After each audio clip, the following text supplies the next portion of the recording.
Attention, attention, all project management professionals. Are you tired of feeling like a fake PMP?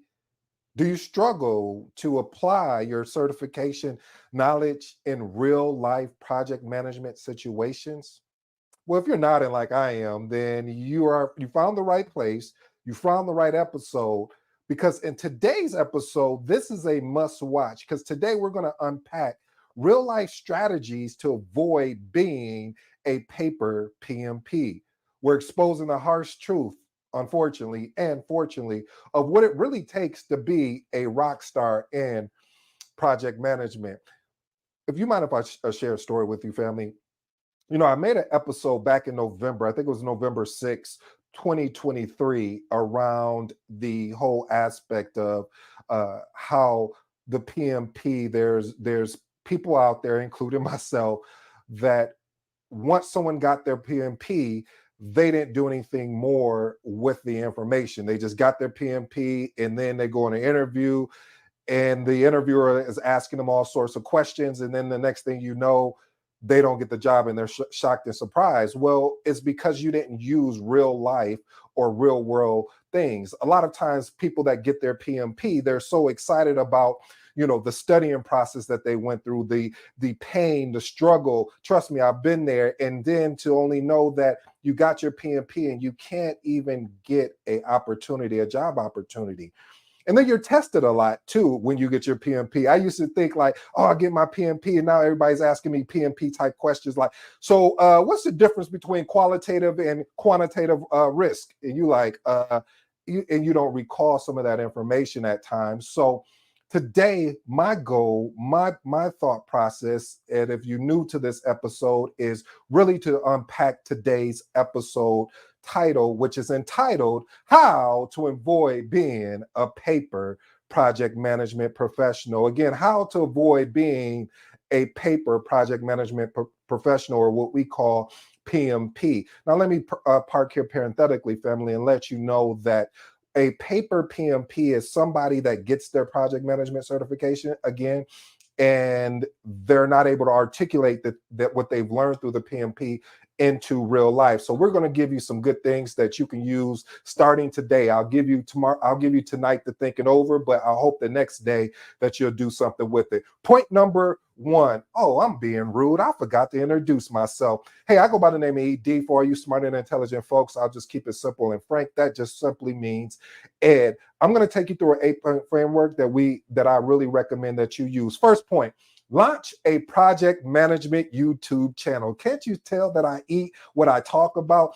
I truly believe in this. I truly know that by me starting this channel almost a year ago, more than a year ago, excuse me, it really forced me to pick up a couple books that I actually have sitting over here. One of them is, and I'm going to grab it while we live, I had to pick up this book because this came out, and this is going to be specifically for CAPM. And then, of course, this is PMBOK 7 or whatever they want to call it. And then, of course, the PMBOK 6. I actually live what I'm talking about. So, because I don't want to be considered or what they call a fake PMP. And also, while we're at it, we might as well give a shameless plug to the Magnetic Project Manager. Again, the Magnetic Project Manager, you can pick that up at any of your bookstores. Now back to today's topic.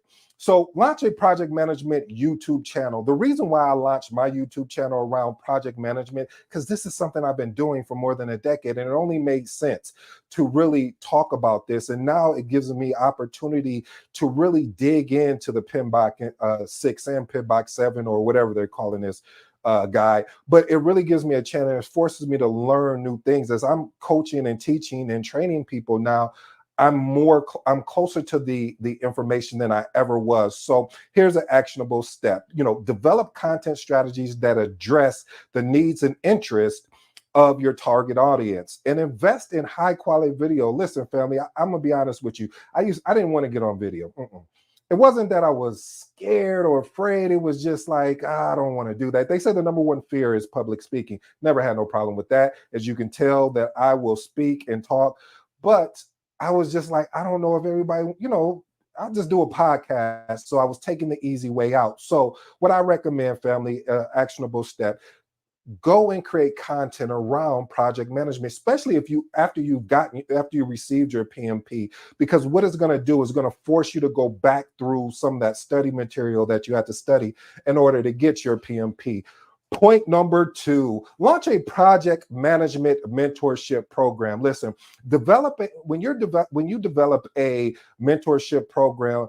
This will give you an opportunity to pair your experience with more like a junior project manager, and you can give guidance, because a lot of things that you may experience as a project manager, a junior project manager may not experience, and vice versa. So you can actually learn from a junior project manager. I always feel you can learn from anybody, but again, this will give you an opportunity. So again, we want to give you some actionable steps. First thing is define the goal, the structure, metrics for the mentorship program. Make sure those three keys are there. Again, goal, structure, as well as metrics. And also recruit other mentors and mentees from diverse actual backgrounds. Let's move on to point number three. But before we go on to point number three, I want to let you know, family, we will be having what we're calling PMO Week. What is PMO Week? Well, PMO Week is because you follow me, because you've given me opportunity to really do the thing that I love, that I hope you fall in love with, called project management. I want to do something special for you, if you don't mind. I would love the opportunity to talk about my new book called The Magnetic PMO. And in this book, I wanted to maybe do a chapter or two. We'll see how it goes, about some of my recommendations that I've learned over my decade of being in this thing called project management that I know will be useful to somebody. And at the end, we'll see what happens, but we'll play it by ear, because we use agility over here. So we'll see what happens. Well, okay, let's get on to point number three. Point number three, create a project management escape room. I don't know why I'm doing this, but I just believe in it so much. Design an escape room experience. I don't know if you've ever done an escape room virtually or on site. It is one of the most exhilarating things that I've experienced, because you're in a group and you're having to solve problems, you're having to collaborate. So there is no, here, we're going to go over here and isolate myself from the rest of the group. No, no, no, no. The team has to work together, because somebody might be able to point out something that you missed. And this is it's an essence of project management. We always talk about stakeholder management.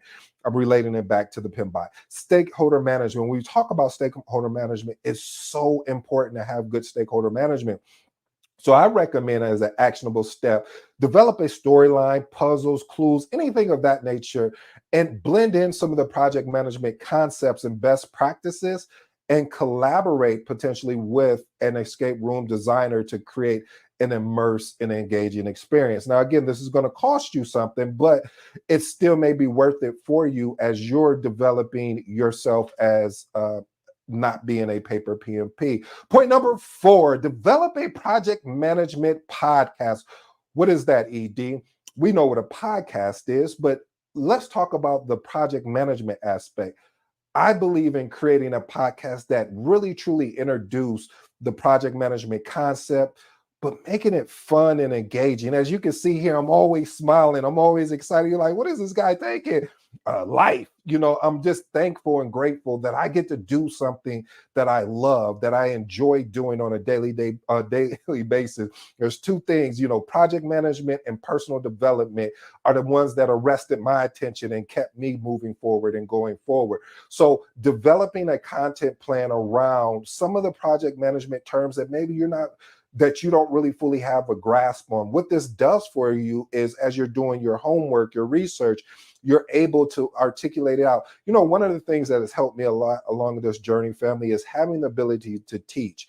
In teaching, it forces me to learn, and forcing me to learn, meaning to make sure I am saying the right things to you, audience, because I want to ensure that we're all on the same page. I want to make sure that if you go to another project management channel, you say, oh, there's nothing like ED out there. So again, I want to make sure that I'm delivering and providing you great and amazing content. All right, let's move on to point number five. Lead by example. I'm living and breathing everything I talk about. I don't give you as they say, sky in the pie, pie in the sky type thing. Anything that I'm talking about, I'm literally doing. And I want to thank, again, this is be a special shout out.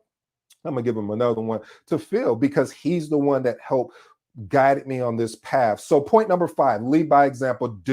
Demonstrate the PMP principles, best practices in your daily work, and setting a positive example for your team members as well as colleagues. Here's a recommendation or actionable step. Consistently apply PMP methodologies, tools, and techniques in your project. But watch this, family. See if you could explain it to somebody that is not even aware of what project management is. Yeah, because a lot of times I feel that we can get so caught up in the artifacts of what this is about project management, but can we boil it down to that if someone never even knew what project management was, that they would understand what it is? Point number 6, this is my favorite. Seek out mentorship from an experienced project manager. Listen, family, I told you I have a decade or more in this thing that I love, that I hope you fall in love with, called project management. But do you know I have a trainer? Do you know I have a coach? I have a mentor in project management? Yes, me. The reason why, family, I have this is because of the fact that I realized that there are certain things that I do not know, and I've been in this game for a while. There's certain things that I want to be able to keep my knowledge fresh. I want to keep learning what is new. Okay, now we're using AI to build schedules, or now we're using AI to build a WBS. But still, what is the why behind of why? So again, if for me, I want to continuously improve. I want to continuously grow. So shout out to my mentor, my coach, trainer, Phil. He has really poured into me to help me grow as a project manager, actually. And he's, again, one of the reasons why I wrote this book, The Magnetic Project Manager, and my second and third book, which is The Magnetic PMO and The Magnetic Apprentice Project Manager, coming soon. So anyway, family, identify potential mentors within your organization, your professional network, your PMP community, and reach out to them to see if you can establish a mentorship relationship. Listen, I believe if you don't have a mentor, or coach, or a trainer, you're playing. You're playing with your career. You're playing with, I really want to go to the next level. That's just me. It's subjective. You don't have to go along with it. But I really do believe that if you want to be exceptional, if you want to be great, if you want to be outstanding and amazing, that is going to be important. You know where I'm about to go next. It's going to be imperative that you do get a trainer or a coach and a mentor to help you, guide you through this path. Let's move on to point number 7. Participate in project management communities. Listen, it's very important too, family, that when you because if you find yourself getting away from the information, that's why it's good to be part of communities. Communities are really huge, because if you're in the right community, they're going to want to push you in a healthy way. They're going to say, hey, what have you been studying this week or learning on project management? Is there any tools out there that we need to be aware of? Is there any changes of how projects are being led? So you being part of a project management community is always a great thing, because you get to really learn from people. One of the things I used to do for my project management communities, when I was looking for a job opportunities, I would say, hey, has anyone been out interviewing? What are they looking for as far as from a leader in a project management? Are they focusing more on soft skills, or are they more focused on hard skills, or is it a blend or a hybrid approach? So again, having a community is going to definitely be strong. Let's move on to point number 8. Again, pursuing continuing education and certification. Listen, just don't stop at your PMP. Just don't stop at your CAPM if you're going at that. Just don't stop at getting your ACP. Find out other things, but wait, here's you know what I normally do at this point. Message, this is very important, family. Just don't get these certifications just to say I got these certifications and I can put them up on LinkedIn, or I can just put it up on my wall. That doesn't mean anything. You know, as my grandma would say, they don't mean a heap of beans. I still don't know what that means, Grandma, but I guess we'll make it work. What I'm trying to say to you, family, is even though you go ahead and receive these certifications or these continuing education opportunities, ensure and make sure that you are applying it. You know the motto here: there's no such thing as having knowledge if you don't apply it. So applied knowledge is better than just consuming information and doing anything and not doing anything with it. So I hope you do something with I'm sharing with you today. You know, I have one bonus for you, family, and then I'll leave it at that, and then we'll go through my closing remarks. Develop a strong management brand. If you're really in this thing that I love, that I hope you fall in love with, called project management, you want to develop a project management brand. We talked about YouTube. We talked about podcasts. Maybe you're more of a writer type. Create you a blog. Talk about being able to get your name out there. It's not even just for public standpoint. I want to share a real quick story with you. I remember one time, this was probably about 4 or 5 years ago, or maybe even later than that. I can't recall, because it's happened to me twice. Um, as I'm going through the interview, I meet with the hiring manager. One of the questions he asked me, am I published? I was like, am I published? What does that have to do with this role? I think you're going to talk. But after I answered the question, I was like, no, I'm not published. And he was just like, okay. So at the end of the interview, I asked him, I said, why did you ask me? You know, I'm curious. I said, why did you even ask me about, am I published or not? What does that have to do with what the whole interviewing process? He was like, because I wanted to see how seriously you were taking your career, and if you were somebody that was committed or interested. I'll leave you with that thought. Let me give you my 3 closing remarks, family. First one, launch a project management YouTube channel. Again, I talked about having the ability to do your homework and research on case studies, on leadership, through video is going to really help improve you as a project manager, so they won't look at you as a paper PMP. Number 2, develop a project management podcast. As I stated before, if maybe you don't want to be on camera, okay, now you can take that opportunity and put it in a podcast that can really help and coach and teach the community. And my last and final one, which is my favorite, which I believe if you don't have, then I don't believe you're taking this thing that I love, that I hope you fall in love with, called project management, really, truly seriously, which is seek a mentorship from an experienced project manager, having the ability to know what they've been through, or as I remember Dan Kennedy sharing, saying, you want to be able to follow the pioneers that have arrows in their back already. Translation, that meaning that you'll be able to learn from those experienced project managers. Maybe you were thinking about taking a shortcut on the PMP, or you were thinking about, hey, I'm going to go after this particular role, but talking and speaking with a experienced project manager will give you a better insight of what you should be doing, not trying to tell you what to do, but giving you an outline and allowing yourself to choose from it. Family, I hope you really enjoyed today's episode. I go by the name of ED. I truly hope that you don't become a paper PMP, that you can learn from some of the mistakes that I've done myself and others surrounded me. Until next time, you know my motto, you know my slogan. I'm out.